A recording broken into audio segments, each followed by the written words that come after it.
Hi welcome to my new video. ഇന്നത്തെ video നമ്മൾ discuss ചെയ്യാൻ പോകുന്നത് CSEB പരീക്ഷയ്ക്ക് റിപ്പീറ്റായി ചോദിച്ചിട്ടുള്ള ചില ക്വസ്റ്റ്യൻസ് ആണ്. അപ്പോൾ ക്വസ്റ്റ്യനിലേക്ക് കടക്കുന്നതിന് മുമ്പായിട്ട് പരീക്ഷ എഴുതുമ്പോൾ ശ്രദ്ധിക്കേണ്ട ഒരു കാര്യം ഞാൻ വീണ്ടും ഓർമ്മിപ്പിക്കുകയാണ്.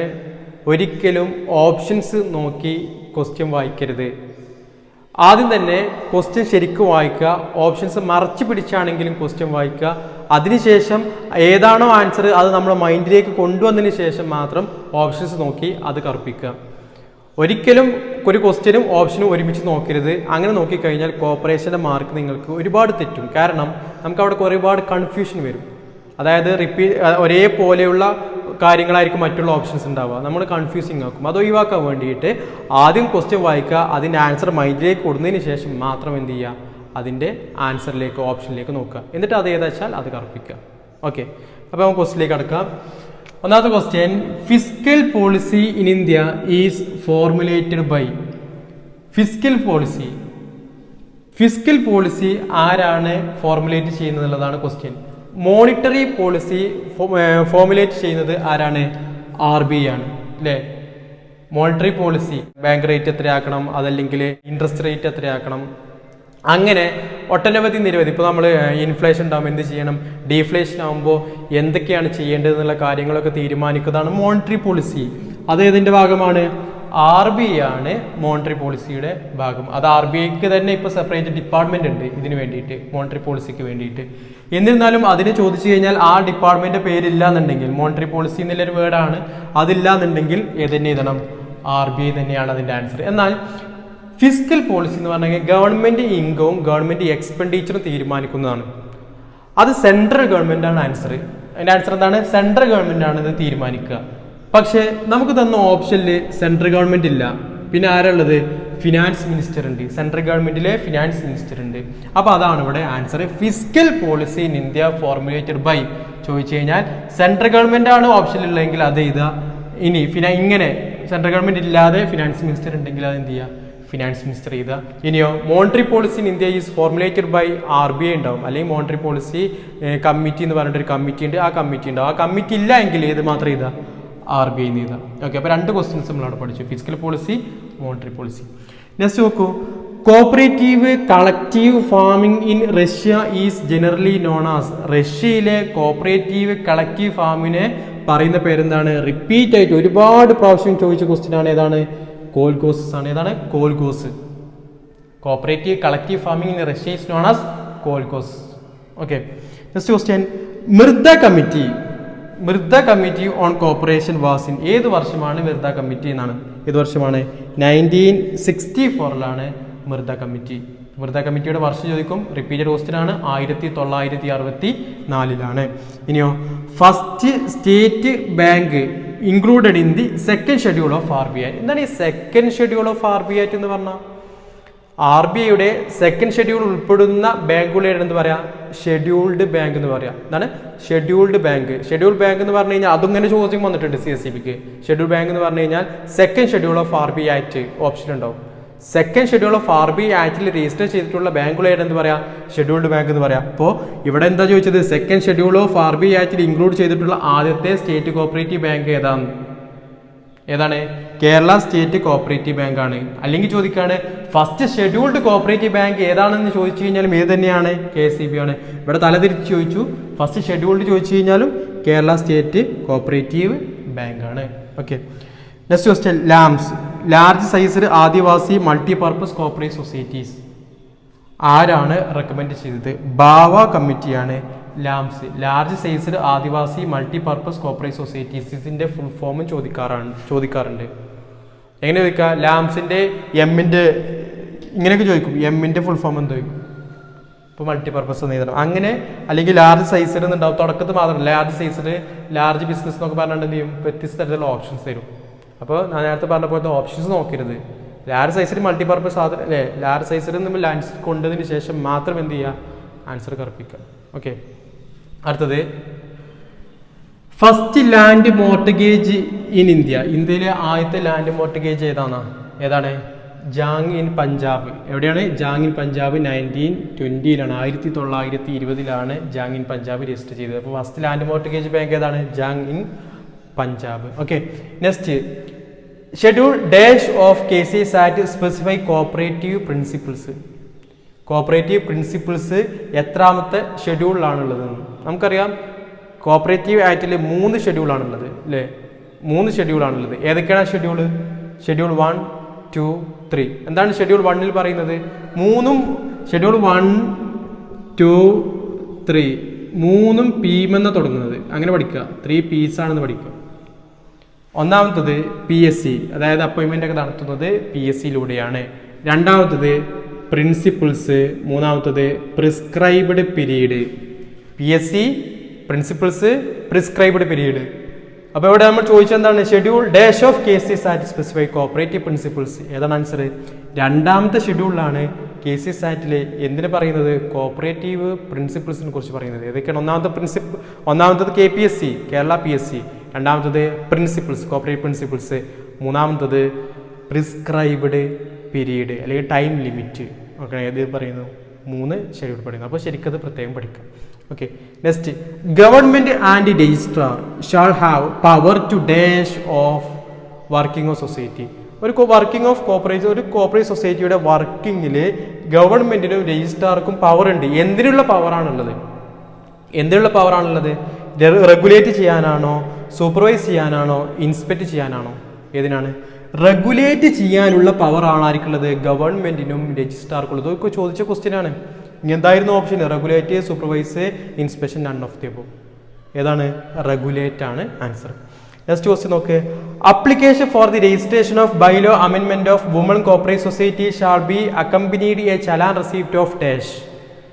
നമുക്കറിയാം ഒരു സെക്ഷൻ 12 പ്രകാരം അല്ലെ, കേസസ് ആക്ടിലെ 12 പ്രകാരം എന്ത് ചെയ്യുന്നുണ്ട്? നമ്മൾ ബൈലോ അമെൻമെന്റ് ചെയ്യും. ബൈലോ അമെൻമെന്റ് ചെയ്ത് കഴിഞ്ഞാൽ അത് എന്ത് ചെയ്യണം? രജിസ്റ്റർ ചെയ്യണം. രജിസ്റ്റർ ചെയ്യാൻ വേണ്ടിയിട്ട് അതിന് അപ്ലിക്കേഷൻ കൊടുക്കണം. അങ്ങനെ അപ്ലിക്കേഷൻ കൊടുക്കുമ്പോൾ, അത് രജിസ്റ്റർ ചെയ്യാൻ വേണ്ടി അപ്ലിക്കേഷൻ കൊടുക്കുമ്പോൾ വുമൺ സൊസൈറ്റി എത്ര രൂപയുടെ ചലാ റെസീപ്റ്റാണ് കൊടുക്കേണ്ടതെന്നുള്ള ക്വസ്റ്റ്യൻ എത്രയാണ്? 50 രൂപയുടെ ചലാ റെസീപ്റ്റാണ് വുമൺ കോപ്പറേറ്റീവ് സൊസൈറ്റി അതിനുവേണ്ടി കൊടുക്കേണ്ടത്. Next question. The rate of contribution towards cooperative development and welfare fund on the base of cooperate development and welfare fund ഉണ്ടല്ലോ, അതിലേക്ക് നമ്മൾ കോൺട്രിബ്യൂട്ട് ചെയ്യും. ആ കോൺട്രിബ്യൂട്ട് ചെയ്യുന്ന റേറ്റ് എന്തിൻ്റെ അടിസ്ഥാനത്തിലാണെന്നുള്ളതാണ്? വർക്കിംഗ് ക്യാപിറ്റലിൻ്റെ പെർസെൻറ്റേജ് ആണ് എന്ത് ചെയ്യുക? കോപ്പറേറ്റീവ് ഡെവലപ്മെന്റ് ആൻഡ് വെൽഫെയർ ഫണ്ടിലേക്ക് നമ്മൾ കോൺട്രിബ്യൂട്ട് ചെയ്യാം. ഓക്കെ, ഏതിൻ്റെയാണ്? വർക്കിംഗ് ക്യാപിറ്റലിൻ്റെ. ഓക്കെ, നെക്സ്റ്റ് ക്വസ്റ്റ്യൻ നോക്കാം. Present liquid cover applicable to cooperate societies which are not coming under BR act. Banking regulation act 1949 include ചെയ്യാത്ത കോപ്പറേറ്റീവ് സൊസൈറ്റീസ് അല്ലെങ്കിൽ കോപ്പറേറ്റീവ് ബാങ്ക്സ് അവർ maintain ചെയ്യേണ്ട ലിക്വിഡ് കവർ എത്രയാന്നുള്ളതാണ് question. എത്രയാണ്? 20% of total demand and time liabilities. പെർസെൻറ്റേജും അറിയണം, ഇതാണെന്ന് അറിയണം, total demand and time liabilities. കാരണം ഒരു എക്സാമിന് ചോദിച്ചിട്ടുണ്ട് 20% ഒന്നാമത്തെ ഓപ്ഷനിൽ, രണ്ടാമത്തെ ഓപ്ഷനിൽ കൊടുത്തു 20% of total demand and time liabilities, മൂന്നാമത്തെ ഓപ്ഷനിൽ 50% അങ്ങനെ കൊടുത്തു. അതിൻ്റെ ആൻസർ ഏതാണ്? 20% of total demand and time liabilities ആണ്. അപ്പോൾ ശരിക്കും ശ്രദ്ധിച്ച് പഠിക്കുക. Next question. Section dash describes RCS to issue direction to the committee to suspend is officers. ഒരു സൊസൈറ്റിയിലെ കമ്മിറ്റിക്ക് രജിസ്ട്രാർ ഓർഡർ കൊടുക്കുകയാണ്. എന്തിനു വേണ്ടിയിട്ടാണ്? അവിടുത്തെ ഓഫീസേഴ്സിനെല്ലാം സസ്പെൻഡ് ചെയ്യണം എന്ന് പറഞ്ഞ്. അപ്പോൾ ഓഫീസിലെ ഓഫീസേഴ്സിനെല്ലാം സസ്പെൻഡ് ചെയ്യണം എന്ന് പറഞ്ഞ് രജിസ്ട്രാർ കമ്മിറ്റിക്ക് ഡയറക്ഷൻ കൊടുക്കുകയാണെങ്കിൽ അത് ഏത് സെക്ഷനിലാണ് പറയുന്നത് എന്നാണ്. ഏതാണ് സെക്ഷൻ? സെക്ഷൻ 66B എന്ന് പറയുന്നത് സസ്പെൻഡ് ഓഫീസിന് രജിസ്ട്രാർ എന്ത് ചെയ്യാണ്? ഓർഡർ കൊടുക്കുകയാണ് ഓഫീസേഴ്സിനെ സസ്പെൻഡ് ചെയ്യാൻ. ഏതാണ്? 66B. Okay, next question. Claim of owner against business. ഒരു ബിസിനസിന്റെ ഓണർക്ക് എന്ത് ക്ലെയിം അവിടെ നിന്ന് കിട്ടുക? എന്താ ക്ലെയിം കിട്ടുക? ക്യാപിറ്റൽ. അദ്ദേഹം അവിടെ കോൺട്രിബ്യൂട്ട് ചെയ്തിട്ടുള്ളത് എന്തായിരിക്കും? ക്യാപിറ്റൽ ആയിരിക്കും അല്ലേ? സോൾ പ്രൊപ്പറേറ്റർഷിപ്പ് ആണെങ്കിൽ അദ്ദേഹം ക്യാപിറ്റൽ കോൺട്രിബ്യൂട്ട് ഉണ്ടാവും. പാർട്ണർഷിപ്പ് ആണെങ്കിലും അദ്ദേഹം ക്യാപിറ്റൽ കോൺട്രിബ്യൂട്ട് ചെയ്തിട്ടുണ്ടാവും. കമ്പനി ആണെങ്കിൽ അയാൾ ഷെയർ എടുത്തിട്ടുണ്ടാവും അല്ലേ? ആ ഷെയർ എന്ന് പറയുന്നത് ഷെയർ ക്യാപിറ്റൽ, അവർ ക്യാപിറ്റൽ തന്നെയാണ്. അപ്പോൾ ഒരു ബിസിനസിന്റെ ഉടമസ്ഥനെ അവിടെ നിന്നും ക്ലെയിം ചെയ്യാൻ പറ്റുന്ന ഒന്നേതാണ്? ക്യാപിറ്റൽ. ഇനിയോ ബാഡ് ഡെപ്റ്റ് previously written off recovered subsequently dash profit and loss account. Bad ഡെപ്റ്റ് എന്ന് പറഞ്ഞാൽ എന്താ? നമുക്ക് കുറച്ച് ആൾക്കാർ പൈസ തരാതിരിക്കുക അല്ലെ? തരാനുള്ള ആളുകൾ തരാതിരിക്കുമ്പോൾ അത് നമ്മൾ എന്ത് ചെയ്യും? അത് കിട്ടാക്കടമാക്കി മാറ്റും. അതാണ് ബാഡ് ഡെപ്റ്റ്. ഈ ബാഡ് ഡെപ്റ്റ് കുറച്ച് കാലം കഴിഞ്ഞാൽ എന്ത് ചെയ്യും, എഴുതി തള്ളും. കിട്ടൂല എന്ന് വിചാരിച്ചുകൊണ്ട് എഴുതി തള്ളും. അതിന് എഴുതി തള്ളുന്നതിന് വേണ്ടിയിട്ടാണ്. പിന്നെ ഇനി അത് അങ്ങനെ ഒരു ബാധ്യത അവിടെ വെക്കണ്ട, അത് എഴുതി തള്ളുകയാണ്, അയാൾ അതിന് കിട്ടൂല എന്ന് ഉറപ്പിച്ചിട്ടാണ്. പക്ഷേ പിന്നീട് എന്തെങ്കിലും ആ ക്യാഷ് തരാനുള്ള ആള് അത്രയും ക്യാഷ് നമുക്ക് കൊടുന്ന് തന്നാൽ, കൊടുന്നു തരികയാണ്, നമ്മൾ കിട്ടുമെന്ന് വിചാരിച്ചതല്ല, കൊടുന്നു തരികയാണെങ്കിൽ അത് നമ്മൾ ഒരു ബിസിനസിന്റെ പ്രോഫിറ്റ് ആയിട്ടാണ് കണക്കാക്കുക. ബാഡ് ഡെപ്റ്റ് എന്ന് എഴുതുമ്പോൾ നമ്മൾ പ്രോഫിറ്റ് ആൻഡ് ലോസ് അക്കൗണ്ടിന്റെ ഡെബിറ്റ് സൈഡിൽ ഒരു എക്സ്പെൻസ് ആയിട്ടാണ് എന്ത് ചെയ്യുന്നത്, എഴുതുന്നത്. എക്സ്പെൻസ് ആയിട്ട് അല്ലെങ്കിൽ ലോസ് ആയിട്ടാണ് എന്ത് ചെയ്യുന്നത്, നമ്മൾ അവിടെ ബാഡ് ഡെപ്റ്റ് എഴുതുന്നത്. ഇനി ബാഡ് ഡെപ്റ്റ് എഴുതി തള്ളിയ സാധനം നമുക്ക് ഇങ്ങോട്ട് കിട്ടുമ്പോൾ എന്തായിരിക്കണം, പ്രോഫിറ്റ് ആൻഡ് ലോസ് അക്കൗണ്ടിൽ ക്രെഡിറ്റ് ചെയ്യണം. എന്താണ് ആൻസർ ഇവിടെ? ബാഡ് ഡെപ്റ്റ് previously return off recovered subsequently. പിന്നെ അത് കിട്ടുകയാണെങ്കിൽ എന്ത് ചെയ്യും, പ്രോഫിറ്റ് ലോസ് അക്കൗണ്ടിൽ ക്രെഡിറ്റ് ചെയ്യാണ് വേണ്ടത്. ഓക്കെ, നെക്സ്റ്റ് ക്വസ്റ്റ്യൻ നോക്കാം. Debit note number will appear on dash. Debit note number ഏതിലാണ് അപ്പിയർ ചെയ്യാൻ? ഏതിലാണ്? പർച്ചേസ് റിട്ടേൺ ബുക്കിലാണല്ലോ ഡെബിറ്റ് നോട്ട് നമ്പർ. എന്നാൽ ചോദിക്കും ക്രെഡിറ്റ് നോട്ട് നമ്പർ എവിടെയാണ് അപ്പിയർ ചെയ്യാന്ന് ചോദിച്ചു കഴിഞ്ഞാൽ ഏതിലെഴുതണം? സെയിൽസ് റിട്ടേൺ ബുക്കിലാണ്. അപ്പോൾ പർച്ചേസ് റിട്ടേൺ ബുക്കിൽ ഡെബിറ്റ് നോട്ടും സെയിൽസ് റിട്ടേൺ ബുക്കിൽ ക്രെഡിറ്റ് നോട്ടുമാണ് വരിക എന്ന് എന്ത് ചെയ്യുക, പ്രത്യേകം മനസ്സിലാക്കുക. Next question. Best system for maintaining petty cash. Petty cash maintain ചെയ്യാൻ വേണ്ടി ഉപയോഗിക്കുന്ന ബെസ്റ്റ് സിസ്റ്റം ഏതാണെന്ന് ചോദിച്ചു കഴിഞ്ഞാൽ ഏതാണ് ആൻസർ? ഇംപ്രസ് സിസ്റ്റമാണ്. എന്താണ് ഈ പെറ്റി ക്യാഷ് എന്ന് പറഞ്ഞു കഴിഞ്ഞാൽ? പെറ്റി ക്യാഷ് ബുക്ക് എന്നൊക്കെ പറഞ്ഞാൽ എന്താണ്? ചെറിയ ₹1, ₹2, ₹3 പോലുള്ള എക്സ്പെൻസ് ഒക്കെ എഴുതാൻ വേണ്ടിയിട്ട് മെയിൻറ്റെയിൻ ചെയ്യുന്ന ഒരു സിസ്റ്റമാണ് എന്ത്, പെറ്റി ക്യാഷ് ബുക്ക് അല്ലേ. അവിടെ എന്ത് ചെയ്യും, ചീഫ് അക്കൗണ്ടന്റ് ഒരു ചെറിയൊരു എമൗണ്ട്, ₹200-300 കൊടുക്കും, പെറ്റി ക്യാഷിൽ കൊടുക്കുകയും അദ്ദേഹം അതിൽ നിന്ന് ചെലവാക്കുകയും ചെയ്യും. അങ്ങനെ ചെലവാക്കി അവസാനം അയാൾ എത്ര ചെലവാക്കിയിട്ടുണ്ടോ, ഇപ്പോൾ ₹200 കൊടുത്തിരുന്നു, അതിൽ ₹150 ചെലവാക്കി. ഇനി അടുത്ത മാസം അയാൾക്ക് എത്ര രൂപ കൊടുക്കും? ₹150 കൂടി കൊടുക്കും. അപ്പോൾ അവിടെ വീണ്ടും ₹200 ആവും. അങ്ങനെ മെയിൻറ്റെയിൻ ചെയ്യാൻ വേണ്ടിയിട്ടുള്ള ബെസ്റ്റ് മെത്തേഡ് എന്ന് പറയുന്നത് ഏതാണ്? ഇംപ്രസ്ഡ് സിസ്റ്റമാണ്. ഇംപ്രസ് സിസ്റ്റം എന്ന് പറഞ്ഞു കഴിഞ്ഞാൽ ഇതേപോലെ ₹200 കൊടുത്തു, 150 ചിലവായി. ഇനി അയാൾക്ക് അടുത്ത മാസത്തിൽ കൊടുക്കുള്ളൂ, 150 കൊടുക്കും. അടുത്ത മാസം അയാൾ 100 ചിലവാക്കി, അപ്പോൾ അടുത്ത മാസം 100 കൊടുക്കും. അങ്ങനെ എപ്പോഴും ആ ഒരു മാസത്തിന്റെ തുടക്കത്തിൽ ₹200 അവർ ഫിക്സ് ചെയ്തിട്ടില്ലെങ്കിൽ ആ ₹200 ഇങ്ങനെ മെയിൻറ്റെയിൻ ചെയ്ത് പോവുകയാണെങ്കിൽ അതാണ് എന്ത്, ഇംപ്രസ് സിസ്റ്റം എന്ന് പറയുന്നത്. നെക്സ്റ്റ് നോക്കാം. Loss of goods by fire is credited to. നമ്മൾ കടയിലെ സാധനങ്ങളൊക്കെ എന്ത് ചെയ്തു, തീ പിടിച്ച് നഷ്ടപ്പെട്ടു. അങ്ങനെ വന്നാൽ അത് എന്ത് ചെയ്യുന്നതാണ്, അതെന്ത് ക്രെഡിറ്റ് ചെയ്യുന്നുള്ളതാണ്. നമ്മൾ എന്ത് ക്രെഡിറ്റ് ചെയ്യണം? പർച്ചേസിലാണ് ക്രെഡിറ്റ് ചെയ്യേണ്ടത്. Loss due to fire account debtor to purchase account ആണ് ചെയ്യേണ്ടത്. ഡെബിറ്റ് ചെയ്യേണ്ടത് ലോസ് ഡ്യൂ ടു ഫയർ, അത് തന്നെയാണ്. To purchase account. എന്തിനാ പർച്ചേസ് അക്കൗണ്ട്? നമ്മൾ സാധനങ്ങൾ വാങ്ങിയിട്ടില്ല, അത്രയും സാധനങ്ങൾ നമ്മൾ നശിച്ചു പോയിട്ടുണ്ട്. അപ്പോൾ വാങ്ങിയ സാധനങ്ങളിൽ നിന്നും അത്രയും സാധനങ്ങൾ നശിച്ചു പോയത് കൊണ്ട് അത് കുറക്കാൻ വേണ്ടിയിട്ടാണ് എന്ത് ചെയ്യുന്നത്, പർച്ചേസ് അക്കൗണ്ട് ക്രെഡിറ്റ് ചെയ്യുന്നത്. ബിസിനസിന്റെ ഓണർ സാധനങ്ങൾ ഡ്രോയിങ്സ് നടത്തുകയാണെങ്കിൽ നമ്മൾ അവിടെ ക്രെഡിറ്റ് ചെയ്യാൻ തന്നെയാണ് പർച്ചേസ് അക്കൗണ്ട് ആണ് അല്ലേ. Drawings account after to purchase account ആണ് അവിടെ ചെയ്ത. സാധനങ്ങളാണെങ്കിൽ ക്യാഷ് ആണെങ്കിൽ ക്യാഷ് ചെയ്തു. നെക്സ്റ്റ് നോക്ക്. At what rest compound interest can be given on the term deposit. Term deposit interest എപ്പോഴാണ് കൊടുക്കുക എന്നാണ് അല്ലേ. ഏത് സമയത്താണ് ഇൻട്രസ്റ്റ് അക്കൗണ്ടിലേക്ക് ട്രാൻസ്ഫർ ചെയ്യുക? ഇൻട്രസ്റ്റ് കാൽക്കുലേറ്റ് ചെയ്യുന്നത്, ബാങ്കിൽ ഇൻട്രസ്റ്റ് കാൽക്കുലേറ്റ് ചെയ്യുന്നത് ഡെയിലി ബേസിലാണ്. ഇന്നൊരു ₹1,00,000 നമ്മുടെ അക്കൗണ്ടിൽ ഉണ്ടെങ്കിൽ അതിനുള്ളൊരു ഇൻട്രസ്റ്റ് നമുക്ക് കിട്ടുന്നുണ്ട്.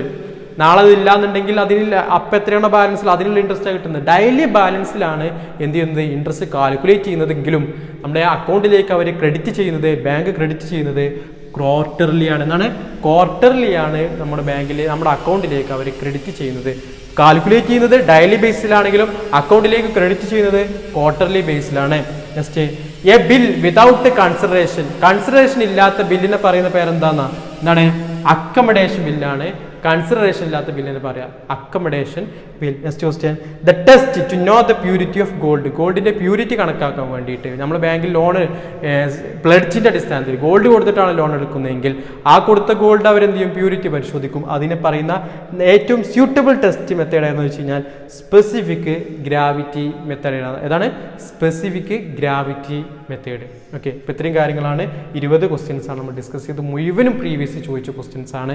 ഇനിയും വീണ്ടും റിപ്പീറ്റ് ചെയ്ത് ചോദിക്കാൻ ചാൻസ് ഉള്ളതാണ്. അപ്പോൾ ശരിക്കും മനസ്സിലാക്കി പഠിക്കുക. Okay, thank you.